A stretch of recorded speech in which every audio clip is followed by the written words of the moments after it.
لنگر چلتا کہ نہیں چلتا ہے؟ اور لوگ تانا دیتے ہیں یہ خوب مرغا کھاتا ہے، کہتے کہ نہیں کہتے؟ یوں ہی نہیں کہتے. ایک عورت اپنے بیٹے کو غوث پاک کے خانقاہ میں لائی اور کہا سرکار یہ میرے بیٹے کو پڑھائیں گے آپ. پھر چلی گئی. چند دن کے بعد آئی تو دیکھتی کیا ہے، سرکار غوث پاک کے سامنے دسترخوان لگا ہے اور آپ مرغا کھا رہے ہیں. کیا کھا رہے ہیں؟ غوث پاک کیا کھا رہے ہیں؟ مرغا کھا رہے ہیں. اور اس کا بیٹا جو کہ غوث پاک کی بارگاہ میں پڑھنے آیا تھا، پتلا دبلا تھا، سوکھ گیا تھا. عورت کرنے لگی یا عبد القادر آپ مرغا کھا رہے ہیں اور میرا بیٹا سوکھی روٹی کھا رہا ہے، کمزور ہو گیا ہے. شیخ عبد القادر نے مسکرایا اور مسکرا کر جو مرغا کھا رہے تھے اور دسترخوان پر ہڈی رکھ رہے تھے، شیخ عبد القادر اس ہڈی پر ہاتھ رکھے تو فوراً مرغا تیار ہو گیا، زندہ ہو گیا. آپ نے مسکرا کر کہا جس دن تیرا بیٹا اس لائق ہو جائے گا وہ بھی روز مرغا کھائے. بے شک سبحان اللہ سبحان اللہ. یار اس غوث کی شان یہ ہے اگر ہڈی پر ہاتھ رکھ دے تو مردہ تیار ہو جاتا ہے، زندہ ہو جاتا ہے، مرغا ہو جاتا ہے اور وہ چلنے لگتا ہے، دوڑنے لگتا ہے.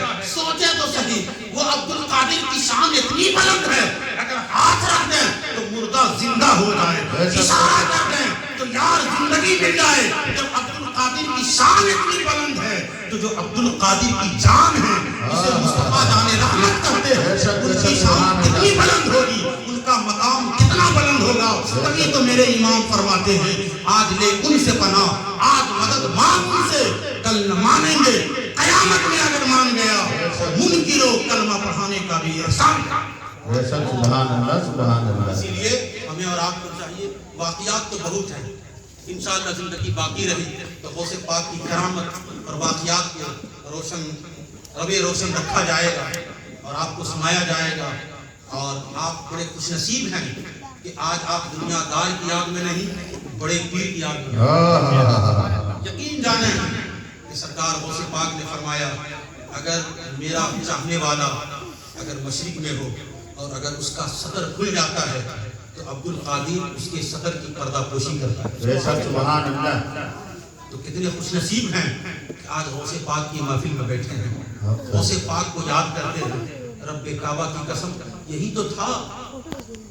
ہندوستان میں جو اسلام پھیلا ہے یہ ملاؤں کی دین نہیں ہے، ولیوں کی دین ہے.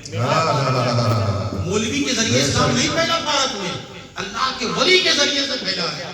اگر غازی پور میں پھیلا ہے تو یاد رکھیے حضرت شاہ جنید کے کرامت، بے شک سبحان حضرت اللہ. علامہ آسی غازی پوری کے ذریعے پھیلا ہے. اور جو جتنا پڑھا ہوتا ہے وہ اتنا زیادہ مقام میں بڑا ہوتا ہے. تبھی تو علامہ آسی غازی پوری نے کہا لوگوں جو سرے اجتماع تھا خدا بن کر وہی زمین پہ اتر پڑا ہے مصطفیٰ. بے شک سبحان اللہ سبحان اللہ.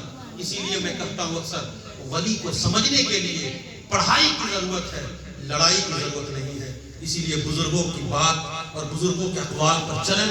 انشاءاللہ ہم یہاں بھی کامیاب ہوں گے، وہاں بھی کامیاب ہوں گے. کیونکہ اللہ کا ولی وہ ہوتا ہے جسے اللہ تبارک و تعالیٰ قرآن میں کہا خبردار بے شک اللہ کے ولی کو کسی چیز کا خوف نہیں ہے، کسی چیز کا ڈر نہیں ہے. یہ تو کتابوں کی بات ہے. عنقریب ابھی 1 سال پہلے کی بات ہے کہ سرکار صابر کلیت کے آستانے پر ایک بچہ مر گیا تھا اور وہ غیر دھرم کی تھی. رونے لگی. سرکار بیٹا آپ کے در سے ملا تھا اور چادر لے کر آ رہی تھی، بھیڑ میں بچہ دب گیا، مر گیا. جالی پکڑ کر کے صابر کلیت کے آستانے پر رونے لگی.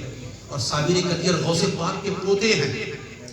جالی پکڑ کر کے رونے لگی. آپ نے دیا تھا، بچہ انتقال کر گیا ہے، پھر آپ کو زندہ کرنا ہے.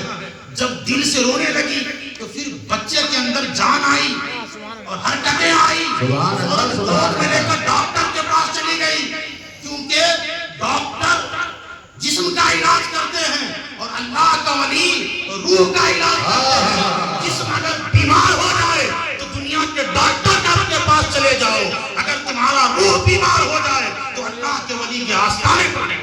نعرے تکبیر، نعرے رسالت، علماء اہل سنت، نعرے تکبیر، نعرے رسالت. اسی لیے اللہ کے ولی کی بڑی شان ہے، بے پناہ کرامتیں ہیں. آپ کتابوں کا مطالعہ کریں، پڑھیں. آپ کو خود پتا چل جائے گا کہ غازی پور کی شہر، غازی پور کی سرزمین ہو یا ہندوستان کا کونا کونا ہو، یہ جو اسلام پھیلا ہے یہ بزرگوں کے ذریعے سے پھیلا ہے، بے شک سبحان اللہ بزرگوں کے آج بھی پھیل رہا ہے۔ آج بھی مخدوم پاک کی کرامت کو دیکھ کر، صابر کلیہ کی کرامت کو دیکھ کر، خواجہ مجاہدہ کی شان کو دیکھ کر لوگ روز کلمہ پڑھتے ہیں، روز کلمہ پڑھ رہے ہیں اور سوچتے ہیں جب اللہ کے ولی کے اندر اتنی شان ہے پھر نبی کے اندر کتنی شان ہے۔ بے شک کرتا ہے اس لیے اس فیر میں مت رہنا کہ سجدے ملے گی، جنت میرے حضور کے صدقے ملے گی۔ بے شک سبحان اللہ میں تو کہتا ہوں، لوگ کہتے ہیں نماز پڑھو جنت مل جائے گی، میں نے کہا یار صرف نماز پڑھنے سے جنت مل جاتی تو سب سے پہلے جنتی ابلیس کو ہونا چاہیے۔ کس کو ہونا چاہیے؟ ابلیس کو۔ 6 کروڑ برس تک سجدہ کیا، کتنے سال تک؟ یہاں تو 40 دن چلا کرتا ہے تو پھولے نہیں سماتا اور کہتا ہم نمازی ہو گئے۔ ابلیس نے 40 دن نہیں، 40 سال نہیں، 6 کروڑ برس تک سجدہ کیا، لیکن حالات ایسے ہوئے کہ اللہ نے کہا کہ یہ میرا نائب ہے، آدم ہے، اسے میں نے بنایا ہے، اسے مانو۔ بے شک ابلیس نے کیا کہا؟ جو کہ نمازی تھا، عابد تھا نا، ساجد تھا، بہت پڑھا لکھا تھا، اس نے کیا کہا؟ اے اللہ صرف تجھ کو مانیں گے، تیرے علاوہ کسی کو نہیں مانیں گے۔ کیا کہا؟ صرف تجھ کو مانیں گے، تیرے علاوہ کسی کو نہیں مانیں گے۔ تو اللہ نے کیا کہا؟ قرآن پڑھیے، ابا واستکبر وکان من الکافرین۔ جو میرے محبوب کا انکار کرتا ہے وہ مسلمان نہیں رہتا، وہ کافر ہو جاتا ہے۔ اللہ نے کہا آدم خلیفۃ اللہ ہے، یہ میرا نائب ہے، ہم نے اسے بنایا ہے۔ اگر تم عابد ہو، ساجد ہو، نماز پڑھتے ہو، اگر مجھے مانتے ہو تو میرے محبوب کو مانو۔ ابلیس نے کہا صرف تجھے مانیں گے، تیرے علاوہ کسی کو نہیں مانیں گے۔ تو اللہ نے کہا پھر تیری عبادت تیرے منہ پر مار دی جاتی ہے۔ گیٹ آؤٹ پیراڈائز فار نکل جاؤ جنت سے باہر کر دیا گیا۔ آج تک گھوم رہا ہے، آج تک گھوم رہا ہے، سجدہ لے کر کے، عبادت لے کر کے، نمازی بن کر آج تک گھوم رہا ہے۔ لیکن اللہ نے جب فرشتوں سے کہا یہ آدم میرا نائب ہے، اسے سجدہ کرو، تو قرآن کہتا فسجدوا الا ابلیس ابا واستکبر وکان من الکافرین۔ سارے فرشتے سجدے میں چلے گئے، سجدے میں چلے گئے سوائے ابلیس کے۔ ابلیس نے کہا ہم اسے نہیں مانیں گے، صرف تجھے مانیں گے۔ اور فرشتوں نے کہا بارے الہ ہم تجھے بھی مانیں گے، تیرے محبوب کو بھی مانیں گے۔ وہیں سے پتہ چل گیا جو صرف اللہ کو مانتے ہیں اور محبوب خدا کو نہیں مانتے وہ کامل و اکمل نہیں ہے۔ اگر چاہتے ہو کہ سجدوں میں، پیشانیوں میں چمک آ جائے، نماز تمہاری قبول ہو جائے، روزے قبول ہو جائیں، تم ساجد بن جاؤ، عابد بن جاؤ، تو اللہ کو بھی مانو، اللہ کے ولی کو بھی مانو، اللہ کو بھی مانو، اللہ کے نبی کو بھی مانو، تاکہ تمہاری نماز بھی قبول ہو جائے، تمہاری تلاوت بھی۔ بے شک سبحان اللہ سبحان اللہ۔ یاد رکھیں اگر صرف اللہ کو مانیں گے، ولی کو نہیں مانیں گے، نبی کو نہیں مانیں گے، تو پھر نہ یہاں کے رہیں گے نہ وہاں کے رہیں گے۔ سبب یہی ہے ان عقاد بزم محشر کا کہ ان کی شان حبیبی دکھلائے جانے والی ہے۔ جو لوگ یہاں نہیں مانتے ہیں کل میدان محشر میں جانیں گے کہ غریب نواز کتنی چلتی ہے، اسے پاک کی کتنی چلتی ہے، ابو الغوث کرم دیوان کی کتنی چلتی ہے۔ یار وہاں کا تو معاملہ یہ ہوگا کہ اشرفی ہوں گے تو کہیں گے مخدوم اشرف آؤ میری طرف آؤ، قادری ہوں گے تو غوث پاک کہیں گے آؤ میری طرف آؤ، تم نے میرا نام دنیا میں لیا تھا، میری عظمت کا تذکرہ کر رہے تھے، میرے نام پر تم نے اپنی نیند کو خراب کیا تھا اور دکان و مکان کو بند کر کے میرے نام کا تم نے جلسہ کیا تھا، آج تمہیں چھوڑا نہیں جائے گا۔ آج امام حسین کے صدقے، امام حسن کے صدقے، مولا علی کے صدقے، خاتون جنت کے صدقے، محمد رسول اللہ کے صدقے غریب نواز پکڑیں گے، اپنے چاہنے والے کو جنت عطا فرما دیں گے، مخدوم پاک پکڑیں گے، اپنے چاہنے والے کو جنت عطا فرما دیں گے، غوث پاک پکڑیں گے، اپنے چاہنے والوں کو جنت عطا فرما دیں گے۔ تبھی تو میرے امام فرماتے ہیں کیسے بنداؤں کا آقا ہو رہا بول بالے میرے سے۔ بے شک سبحان اللہ سبحان اللہ۔ وآخر دعوانا ان الحمدللہ رب العالمین۔ سب مل کر پڑھنا استغفر اللہ ربی من کل ذنب و توب الیہ پڑھیے لا الہ الا اللہ محمد رسول اللہ. اور حضرات ایک بات سن لیں, ہم لوگ صلاۃ و سلام پڑھنے جا رہے ہیں, یہ تو صرف میلاد میں کھڑے ہو کر چند شعر پڑھے جاتے ہیں, لیکن مصطفیٰ کی شان وہ ہے کہ مصطفیٰ کی بارگاہ میں 70,000 فرشتے, کتنے ہزار فرشتے؟ 70,000 فرشتے روزانہ کھڑے ہو کر گنبد خضرا کا طواف کرتے ہیں اور درود و سلام پڑھتے ہیں. بے شک سبحان اللہ. درود و سلام پڑھتے ہیں. سوچئے اللہ کے کتنے فرشتے ہیں, اور جو ایک مرتبہ پڑھ لیتے ہیں اسے قیامت تک موقع نہیں ملتا. یہ تو ہم اور آپ خوش نصیب ہیں, عاشق رسول ہیں, غلام رسول ہیں کہ نماز میں بیٹھ کر کے پڑھتے ہیں, میلاد میں کھڑے ہو کر. بے شک سبحان اللہ سبحان اللہ.